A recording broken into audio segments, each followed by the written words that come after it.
আসসালামু আলাইকুম বন্ধুরা, কেমন আছো সবাই? আশা করি সবাই ভালো আছো, সুস্থ আছো। আলহামদুলিল্লাহ আমরাও খুব ভালো আছি, সুস্থ আছি। সোনালী রান্নাঘর উইথ ভিলেজ ফুড চ্যানেলে আপনাদের প্রত্যেকে স্বাগত জানাই। আজকে আমি নিয়ে এসেছি একদম ক্রিস্পি চিকেন রেসিপি। এই চিকেন রেসিপিটা আপনারা কিন্তু কেএসপি চিকেন ফ্রাই হিসেবেও খেতে পারেন, কিন্তু আমি কিন্তু একদম বড় বড় করে তৈরি করিনি, তার জন্য এটাকে কেএসপি বলছি না। কিন্তু কেএসপি চিকেন ফ্রাইয়ের থেকেও অনেকটা সুস্বাদু হয় এই চিকেন ফ্রাইটা।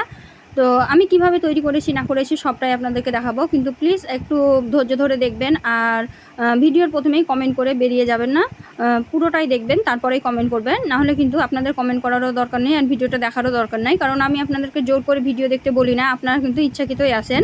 আর আমি যার ভিডিও ওয়াচ করি কিন্তু ফুল ওয়াচ করি। তো প্লিজ আপনারা যদি দেখার ইচ্ছা থাকে তাহলে ফুল ওয়াচ করবেন, আর যদি না পারেন তাহলে দয়া করে আসবেন না। তো চলুন দেখে নেওয়া যাক আমি কিভাবে চিকেন ফ্রাইটা তৈরি করেছি। এটা কিন্তু ছোটো থেকে বড় সবাই খেতে পছন্দ করবে, আর অনেক বেশি করে তৈরি করতে হবে, অল্প করে তৈরি করলে হবে না, কারণ অনেক বেশি খাবে সবাই পছন্দ করে। আমি অনেকগুলোই তৈরি করেছিলাম, তার জন্যই বলছি। আর নিমেষেই কিন্তু শেষ হয়ে গেছিলো। তো চলুন দেখে নেওয়া যাক আমি কীভাবে কী করেছিলাম না করেছিলাম সবটা আপনাদের সঙ্গে শেয়ার করি। তো এই চিকেন ফ্রাই তৈরি করার জন্য কিন্তু আমি মাংসগুলোকে একদম পাতলা পাতলা করে কেটে নিয়েছি, দেখতেই পাচ্ছেন। আর আমার স্বামী কিন্তু এরকম পাতলা পাতলা করেই খেতে বেশি পছন্দ করে, তাহলে কিন্তু ভিতর পর্যন্ত মশলাও ঢুকে সুন্দরভাবে আর সুন্দরভাবে ফ্রাই হয়, একদম ক্রিস্পি হয়। তো এই তো আমি এখন মশলাগুলো দেওয়া শুরু করে দিয়েছি। চিকেনটা যেহেতু ধুয়ে কেটে পরিষ্কার করে তারপরে নিয়েছিলাম, তারপরে এখন দিয়ে দিলাম লঙ্কা গুঁড়ো, দিয়ে দিলাম চাট মশলা, তারপরে দিয়ে দিলাম জিরা ধনা পাউডার। চাট মশলাটা আমি ঘরে তৈরি করে রেখেছি, যদি আপনারা দেখতে চান কমেন্টে জানাবেন, আমি দেখিয়ে দেবো। তারপরে দিলাম কালো জিরা দেওয়া হয়ে গেছে। এখন আমি দিয়ে দেবো পেস্ট, আদা জিরা পেঁয়াজ রসুন দিয়ে একটা পেস্ট তৈরি করেছিলাম, সেই পেস্টটা আমি দিয়ে দিলাম। তো এই পেস্টটা দিলে কিন্তু চিকেন ফ্রাইয়ের টেস্টটা অনেকটাই বেড়ে যায়। তারপরে দিয়ে দিলাম স্বাদ মতো লবণ। এখানে কিন্তু অল্প পরিমাণে লবণ দিয়েছি, কারণ আমি ময়দাতে আবার লবণ ব্যবহার করব, তার জন্য কিন্তু আমি অল্প অল্প করে দিচ্ছি। এটা কিন্তু আপনাদেরকে একটু বুঝেই দিতে হবে, কারণ চিকেনে বেশি লবণ দিলে তখন কিন্তু ময়দাতে লবণ দিলে অনেক বেশি হয়ে যাবে, তার জন্য কিন্তু অল্প পরিমাণে এখানে দিয়ে দিলাম। এখন আমি দিয়ে দেবো লেবু। তো এখানে আমি 2 পিস লেবু দিয়েছিলাম, আপনারা চাইলে কিন্তু একটা পুরোটাই দিতে পারেন, কিন্তু আমাকে একটু কম টকই বেশি ভালো লাগে, তার জন্যই কিন্তু আমি এটা 2 চিল লেবু দিয়ে দিয়েছি। তারপরে হাত দিয়ে ভালোভাবে মাখিয়ে নিয়েছি।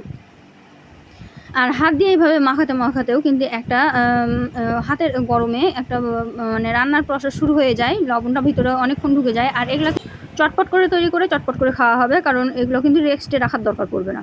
তো এখন আমি ময়দা নিয়ে নিলাম, ময়দার উপরে দিয়ে দিলাম চাট মশলা, জিরা ধনিয়া পাউডার, দিয়ে দিলাম স্বাদ মতো লবণ, দিয়ে দিলাম একটু বেকিং পাউডার, আর দিয়ে দিয়েছি কাঁচা শুকনো লঙ্কার গুঁড়ো। তারপরে ভালোভাবে হাত দিয়ে ময়দাটাকে মাখিয়ে নিলাম। এখন একটা ডিম নিয়ে নিলাম। আপনারা কিন্তু যদি ডিম ছাড়া তৈরি করতে চান তাহলে কিন্তু ডিম ছাড়াও তৈরি করতে পারবেন। জল দেবেন, জলেই ডুবিয়ে তৈরি করে নিতে পারবেন। তো ডিমের মধ্যে আমি একটু লবণ দিয়ে ভালোভাবে ফেটে দিলাম। তারপরে এই তো মাংসটা নিলাম, ময়দা চিপে ময়দার দিলাম। আর এখন এই তো মাংসটাকে চামচ দিয়ে তোলার চেষ্টা করছিলাম, তো উঠছিল না, তার জন্য হাত দিয়ে তুলে নিলাম। দিয়ে মাংসটাকে ডুবিয়ে আবার এভাবে চিপে ময়দাটা মাখিয়ে বাকি অংশের যে ময়দা থাকবে সেটাকে ভালোভাবে ঝরিয়ে নিতে হবে এক্সট্রা। তো আমি ওইভাবে ওইখানেই কিন্তু রেখে দিলাম, ময়দার উপরেই করে রেখে দিলাম। ওইভাবে আমি একসঙ্গে 6 থেকে 7টা করে দিয়ে দিব। আপনারা চাইলে কিন্তু একসঙ্গেও দিয়ে দিতে পারেন, কিন্তু আমি কিন্তু খুব বেশি কড়া দেখাইনি, 2টা কড়া দেখালাম। আমি এক করে করি আর কড়াইয়ে দিতে বেশি পছন্দ করি, ওতে করে সুবিধা হয় করতে। তো এই তো আমি চিপে হাত দিয়ে করে নিলাম। আর ময়দা এক্সট্রা যে ময়দাটা সেটা কিন্তু তেল থেকে দেওয়ার সময় ঝরিয়ে নিতে হবে, নাহলে কিন্তু তেলতে অনেকটা ময়দা ছাড়বে, তখন কিন্তু অতটা ভালো হবে না। তো এটা প্রসেসটা কিন্তু দেখেই বুঝে নিতে হবে, হয়তোবা দেখেই বুঝে নিতে পেরেছেন। এই তো আমি ঝেড়ে দিলাম। তো চলুন এখন আমি কড়াইয়ে দিয়ে দেখাবো, কারণ এর থেকে বেশি কড়া দেখাবো না, তখন আপনারাও কিন্তু ধৈর্যহারা হয়ে যাবেন। তো এখানে আমি একটা ফ্রাই প্যান নিয়েছি, আর তেলটা কিন্তু আগে থেকে গরম হতে বসিয়ে দিয়েছিলাম। তো একে দিয়ে দিচ্ছি আমি, দেখুন। আর এটা কিন্তু যতটা পারবেন ডুবো তেলে করার চেষ্টা করবেন, ডুবো তেলে কিন্তু চিকেন ফ্রাই খুবই সুন্দর হয়। তো এই তো আমি অনেকগুলো একসঙ্গে করে দিয়েছিলাম। তারপরে একদম ধিমি আঁচে এটাকে কিন্তু করতে হবে, তবেই কিন্তু ক্রিস্পি হবে, চিকেনটা ভিতরে সিদ্ধ হবে আর খুব টেস্টি হবে। আর যদি আপনি খুব আঁচে তৈরি করেন তাহলে কিন্তু আগে থেকেই লাল হয়ে যাবে, ভিতরটা কাঁচা থেকে যাবে, তখন কিন্তু ভালো লাগবে না। তো এই তো আমি একবারে খুবই অল্প আঁচে ভেজে নিলাম। আর দেখুন দেখতে কতটা সুন্দর লাগছে।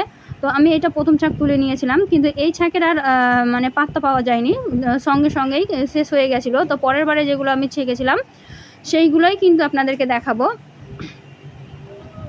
এই তো আমি প্লেটের মধ্যে দিয়ে দিলাম। তারপরে প্লেট থেকে একদম খতম হয়ে গেছিলো। তো তারপরে যেগুলো তৈরি করেছিলাম সেইগুলো আপনাদেরকে দেখাচ্ছি। এটা দেখুন, একদম ক্রিস্পি ক্রিস্পি হয়েছে আর এত সুন্দর লাগছে দেখতে, খুবই টেস্টি হয়েছিল। তো আপনারা একবার হলেও বাড়িতে তৈরি করে দেখবেন, খুবই টেস্টি হয়।